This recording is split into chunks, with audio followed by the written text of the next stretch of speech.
From the Cronkite studios in downtown Phoenix, this is Cronkite News. Students in Arizona and across the country will walk out in solidarity of school gun violence. We sat down with students planning the demonstration. Plus, a chance for Arizona students to shadow a state lawmaker for a day and share their opinion on gun violence. And President Donald Trump went to California to see the prototypes for his promised border wall, where he hopes to, quote, pick the right one. Cronkite News starts now. Good evening and welcome to Cronkite News on Arizona PBS. I'm Tyler Paley. And I'm Noelle Lilly. Thank you for joining us. Students will be participating in walkouts and rallies across the country to call for action on gun reform and school safety. Cronkite News reporter Austin Bundy in our Washington bureau and reporter Nicole Gutierrez covered the ongoing gun control debate spurring school walkouts tomorrow. Let's start with Nicole. 17 people died from a shooting that happened on a school campus in Florida nearly 1 month ago. Since then, social media has fueled students in the Valley to walk in solidarity to push officials for gun control reforms starting tomorrow. Local leaders are coming together advocating for gun control. If the governor is truly listening on this issue, he will put forth something meaningful that addresses the issues that the community is asking for. But with them and leading the marches and rallies starting tomorrow in Arizona are students demanding a change. I'm not even able to vote. I can't register until 2020.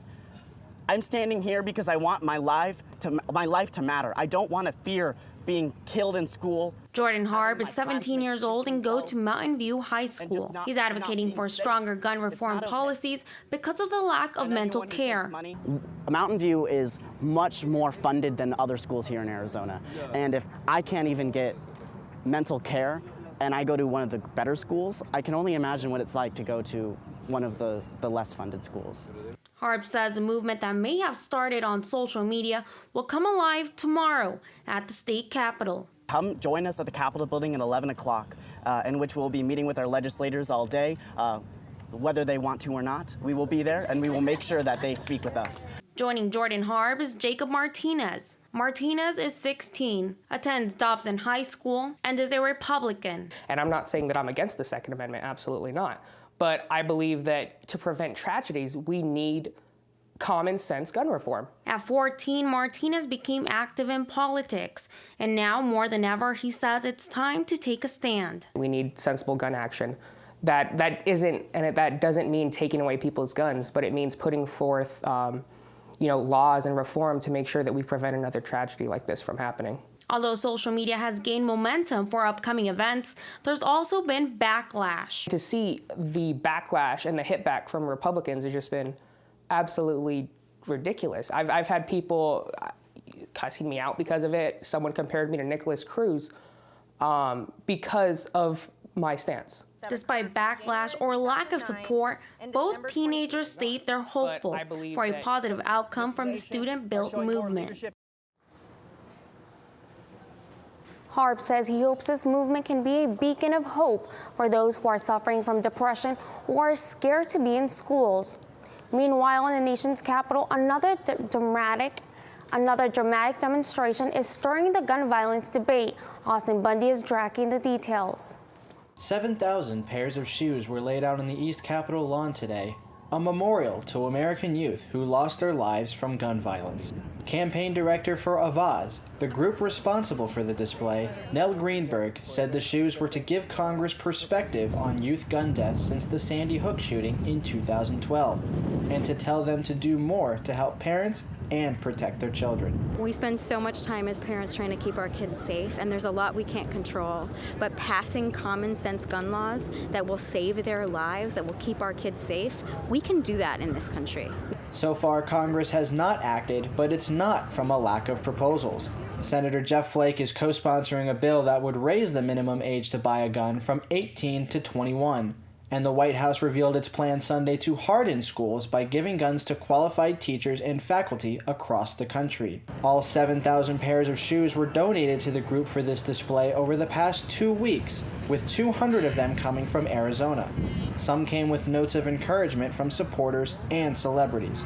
We want the killing to stop, and we want our elected representatives to keep our kids safe. And if they don't, then we will vote them out of office and find elected representatives who will. The House is expected to vote tomorrow on the Stop School Violence Act, a bipartisan measure in order to teach teachers and students how to prevent threats and acts of violence in schools. Live in the New Washington Bureau, Austin Bundy, Cronkite News. Amidst a national debate on gun control, teenagers have been the ones to take a stand. Today, reporter Emily Richardson followed Arizona teenagers as they shadowed state lawmakers at the Capitol to discuss issues that affect them and learn the inner process of passing a law. Kyle Simpson is a student at Tempe High. His favorite subject is history. He wants to become a teacher, and today he shadowed a lawmaker to learn more about the government. Yeah, I didn't realize how many times they get together and how much they talk about in one sitting, so that was really crazy. But that's not all Kyle came to do. Kyle and his fellow students in Peer Solution put together a plan to help prevent gun violence. We're seeking to kind of stop some of these deaths before they happen. Like, even if we can stop just one, then like it's worth it. Got these kids to come up with 4 strategies right now that they have that they really want to promote with the legislators to prevent gun violence.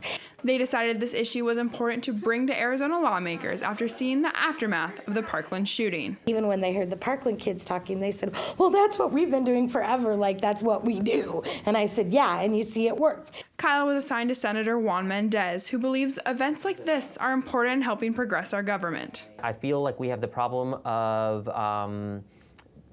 to where we're actually breeding, if not enforcing, apathy when we don't include the youth in what we're doing. Peer Solutions is working with lawmakers to make Shadow Your Legislature Day an annual event. In Phoenix, Emily Richardson, Cronkite News. Be sure to stay with Cronkite News all day tomorrow as we track marches against gun violence, school walkouts, and the ongoing debate over gun legislation here in Arizona and nationwide. President Trump flew to San Diego today, where he looked at the 8 constructed prototypes for a wall across the Mexican border. The 8 prototypes were constructed in 2 categories. 4 are 30-foot concrete walls, and 4 are made of other materials, such as steel. 2 of the 8 companies that built prototypes hailed from Arizona. Trump says he prefers to have a wall where Border Patrol agents can see what's on the other side. Well, I do have a preference. The problem is you have to have see-through. You have to know what's on the other side of the wall. And if you don't know what's on, I mean, you could be 2 feet away from a criminal cartel and you don't even know they're there. For the past 6 months, the walls have been tested in their ability to stop border traffic. Trump also says it's important the wall can prevent climbers. Today, President Donald Trump fired Secretary of State Rex Tillerson. In a tweet this morning, President Trump explains that CIA Director Mike Pompeo will replace Tillerson, and Gina Haspel, the current CIA Deputy Director, will take over the agency. Arizona Senator John McCain expressed support for Pompeo, writing, "With the world order rapidly giving way to chaos, it is more important than ever for our nation to lead from a position of strength on the international stage." At a press conference this morning, Tillerson said he will continue to be in office until the end of March. At the end of the day, I'm delegating all responsibilities of the Office of the Secretary to Deputy Secretary of State Sullivan. My commission as Secretary of State will terminate at midnight, March the 31st. Tillerson said he will help ensure a, quote, orderly and smooth transition.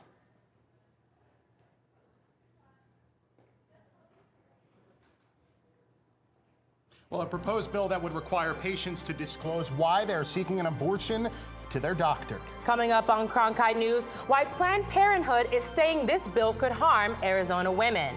Plus, in the efforts to save the elk population means some of northern Arizona's animals are moving to the East Coast. I'm Judy Woodruff, anchor and managing editor of the PBS NewsHour. The journalists of tomorrow face a fast-changing media landscape, but quality news remains vitally important to our communities, our country, and our world. At ASU's Walter Cronkite School of Journalism and Mass Communication, students learn solid, reliable reporting, holding the powerful accountable, and rebuilding the public's trust. The Cronkite School and Arizona PBS PBS, preparing the next generation for a stronger future of journalism. As journalists at Cronkite News, we report on stories that matter to you by focusing on the local impact. We dig deeper and work tirelessly to keep you informed. Live in Wickerburg. Live in Los Angeles. In Cleveland. In Washington. In Louisville. From Jerusalem. Live in Philadelphia. From around the world to right here in Phoenix. At Cronkite News, we report the facts and stick to the truth. Millions of people die every year from drinking dirty water. I would never have felt I had the ability to do something without ASU pushing me. We built filtration systems out of local materials with the people. To see those kids drink clean water for the first time, it's the most rewarding feeling that you can ever have. I went to ASU because I wanted to change the world. The thing I never would have expected is how the world would have changed me. Rape, economic struggles, and physical health concerns are just some of the reasons why a woman could seek an abortion. However, under Arizona Senate Bill 1394, a woman would be required to disclose those reasons to a doctor prior to receiving that abortion. Reporter Sydney Eisenberg was at a Planned Parenthood press conference and shows us how the organization believes this bill could actually harm Arizona women. I would have gone home and tried to figure it out on my own.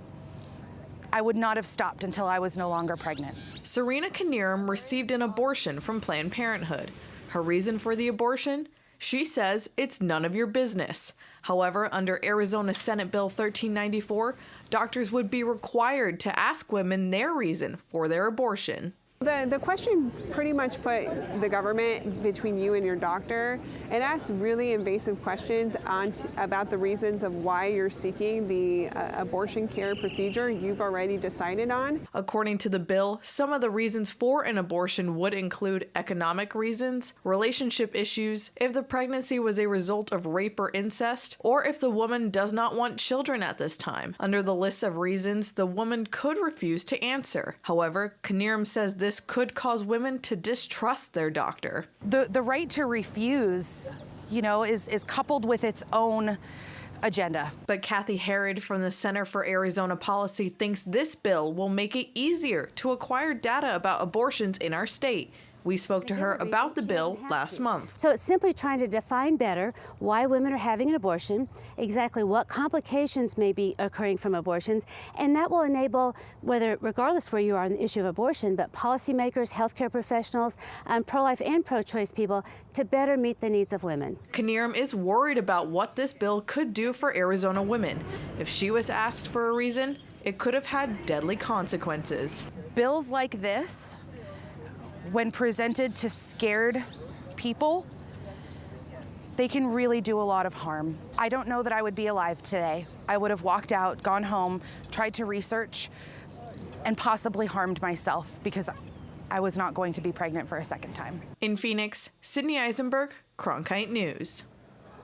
The bill was passed by the Senate and House Federalism, Property Rights, and Public Policy Committee. It's scheduled to be heard by the House Judiciary Committee tomorrow. Local governments count on the federal government to help fund many of their programs. But if the Census Bureau's count of citizens is off, the funding can be at risk. City officials shared their concerns about the census at a meeting today in Washington, as Ariana Bustos reports. Mesa Vice Mayor David Luna worries the Census Bureau doesn't have the funding to do its job. He worries this will cost cities like his money down the line. I don't believe that the Census Bureau has the adequate funding to carry out their jobs. They're funded based on the 2010 census. We're now going to be talking about the 2020 census. We know there's been an increase of population. Luna spoke at a National League of Cities panel today on the 2020 census. City officials like Seattle Council member Teresa Mosqueda shared those concerns. I have to say I'm a little worried that the confidence is misplaced from the ground level. I'm concerned about the lack of funding. Luna says an accurate census is vital for funding Arizona programs. We get many, many federal dollars as a result of the count of the individuals that live in our community. So we want to make sure that every dollar that we can get, that we can take advantage of. And that's going to be based on this count on the census. Tim Olson, Associate Director for Field Operations at the Census Bureau, says he's not concerned about funding. So I believe that we really are in a great spot. We have developed multiple systems, and we're actually ahead of our planning schedule to be operational. But Luna says he thinks the positivity is misplaced. To collect data with less money is going to be a real challenge for that. They're employing technology, but still, don't think that they have enough funding for them to do their job adequately. In Washington, Ariana Bustos, Cronkite News. Testing for the 2020 census is already underway, with the Bureau set to mail out the first forms to homes in Providence, Rhode Island in a test run this Friday. Instead of lions and tigers and bears, this farm has porcupines, mini cows, and pheasants. Coming up on Cronkite News, how this unconventional petting zoo is trying to save endangered species. And we have snow out east, rain out west, and mild temperatures here in the valley. I'll let you know how much longer temperatures will be in the 80s. I'm Ted Simons, host and managing editor of Arizona Horizon. Join us each weekday at 5:30 and 10 as we bring you the top newsmakers who impact the state. We cover the stories in depth that shape and affect our local communities, and we take the time to ensure that all voices are equally heard. For more than 30 years, Arizona Horizon has been your voice and your source for what matters most, right here on Arizona PBS.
Arizona elk have headed east, all the way to the East Coast. Reporter Abdel Jimenez traveled to northern Arizona to show us why they're making the trip.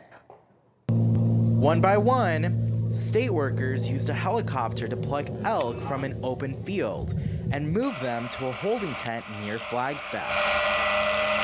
Once there, vets looked over the herd and prepared to transfer them to West Virginia as part of a relocation project.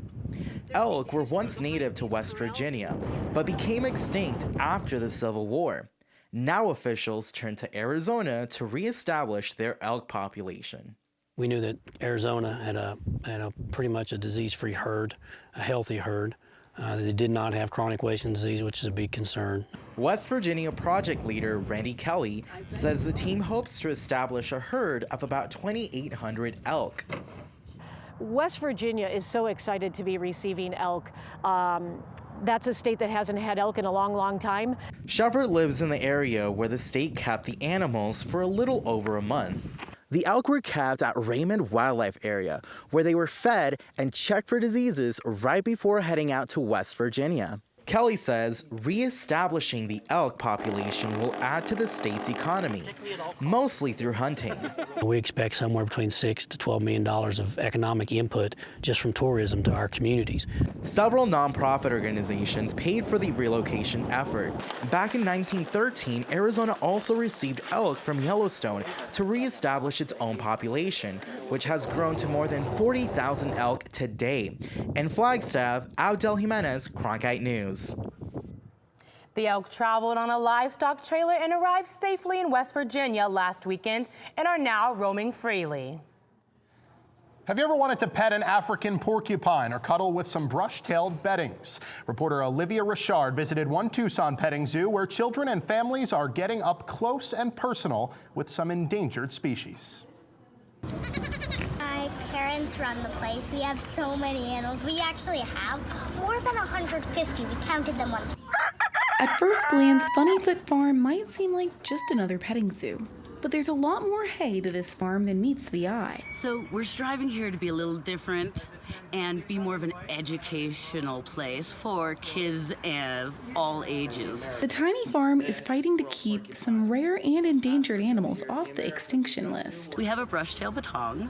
Our batong is a critically endangered marsupial from Australia. The farm has partnered with a zoo breeding program that works to breed endangered species together with the goal of one day reintroducing them to the wild. Their mission to teach the community about the importance of animal conservation while allowing people to get up close and personal with exotic critters. Being able to teach these kids about animals that they might not get a chance to see in the wild, to help inspire the conservationists in them, is really vital and important. Without that, we're going to lose more species in the future. Whether you come for the goats or the capybaras, the farm's goal is to inspire the conservationists within each visitor. We'd really like the kids to learn about animals and be our next generation of zookeepers and conservationists. In Flowing Wells, Olivia Richard, Cronkite News.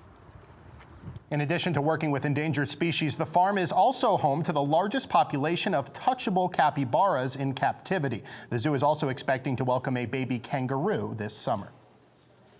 So the valley had some nice weather today. That's certainly true, but our friends in the Northeast, not so much. Courtney, what are they expecting the week ahead? So if we take a look at this video here, more than 250,000 people are without power over on the East Coast. It's due to this third nor'easter storm system that's been moving into that area of the nation throughout the year. And in addition to the 14 inches of snow they've already seen, they're probably going to see another 11 inches. But first, let's take a look at our temperatures across the nation. Phoenix had the highest temperature in the United States today with a high of 82 degrees. We had 50 degrees up in Portland, 60 in San Francisco, 61 down in Los Angeles, and moving to the East Coast. Even though with the snow, the high in New York was 38 degrees, 30 degrees in Pittsburgh, and 29 in Chicago. Now, more about that nor'easter. As I said, they're going to be seeing up to 11 inches of more snow primarily in the Massachusetts area, but the whole East Coast is going to be seeing a lot more snow throughout the week. As for this rain that's moving from Los Angeles through the Pacific Northwest, that low pressure system is going to be coming into the Phoenix area, which is going to drop our temperatures, but not till later this week. Now let's look at our highs across the valley for tomorrow. We're looking at the upper 70s all across the board. So we have 79 in Phoenix, 78 in Tempe, 79 in Mesa, and 78 in Gilbert. Breaking out into your 7-day forecast, our high tomorrow is going to be 83 degrees, but our low on Thursday is going to be 69. As for your weekend, it's going to be in the 70s. For Cronkite Weather, I'm Courtney Malley. Despite a rough end to the season, the Arizona State Sun Devils are headed to March Madness. Coming up on Cronkite News, we're in Dayton, Ohio, where the Devils will play Syracuse tomorrow night. Fridays, it's at Cronkite News, your social sharing connection where you choose the news. Facebook likes and shares, tweets, retweets, and favorites. YouTube views and subscriptions. We're watching you watch us. From our digital home at cronkitenews.azpbs.org to your television, web browser, or mobile device. Find us on Facebook, Twitter, and YouTube. Then join us for At Cronkite News, our weekly refresh, each Friday at 5 on Arizona PBS. By the year 2050, there will be more plastic in the ocean than fish. Before Professor Halden, I had an insane amount of passion, but I almost felt helpless because I didn't know how to use it. Professor Halden gave me a chance to make a difference. Being at a place like ASU allows you to take these big leaps. Ultimately, the biggest problems in the world cannot be solved alone.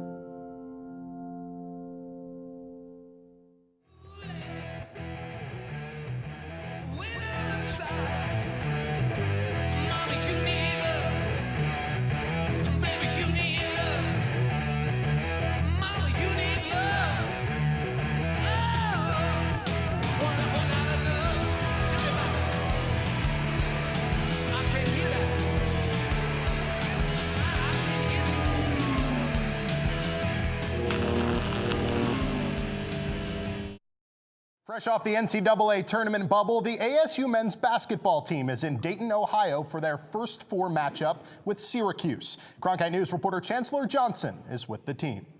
For the first time since 2014, the Sun Devils are going dancing, but this time in Dayton, Ohio. As the city known as the birthplace of aviation, the trio of ASU guards, Shannon Evans, Trey Holder, and Cody Justice, hope what they've accomplished will be able to take the Sun Devils to new heights.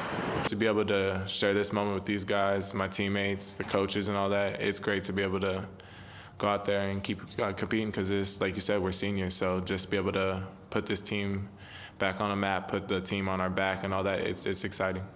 Head coach Bobby Hurley says Holder, Evans, and Justice, 3 of the 4 faces of what's become known as Guard U, will leave a lasting legacy. Having young guys in the program now that you know could get to the tournament, it's you know that's what we're hoping to do moving forward, and these guys are the foundation for that. You know, Trey, Shannon, and Cody. Evans followed Hurley from Buffalo to Arizona State when the coach made the move to Tempe in 2015. And with today's temps in the 30s here in Dayton, the weather's a bit more like the former home in upstate New York than it is down in the desert. You know, it's kind of better in Tempe, I would say. But, I mean, just the whole environment, the March Madness, the feel to it, and everything about it is great, and I'm glad to be here.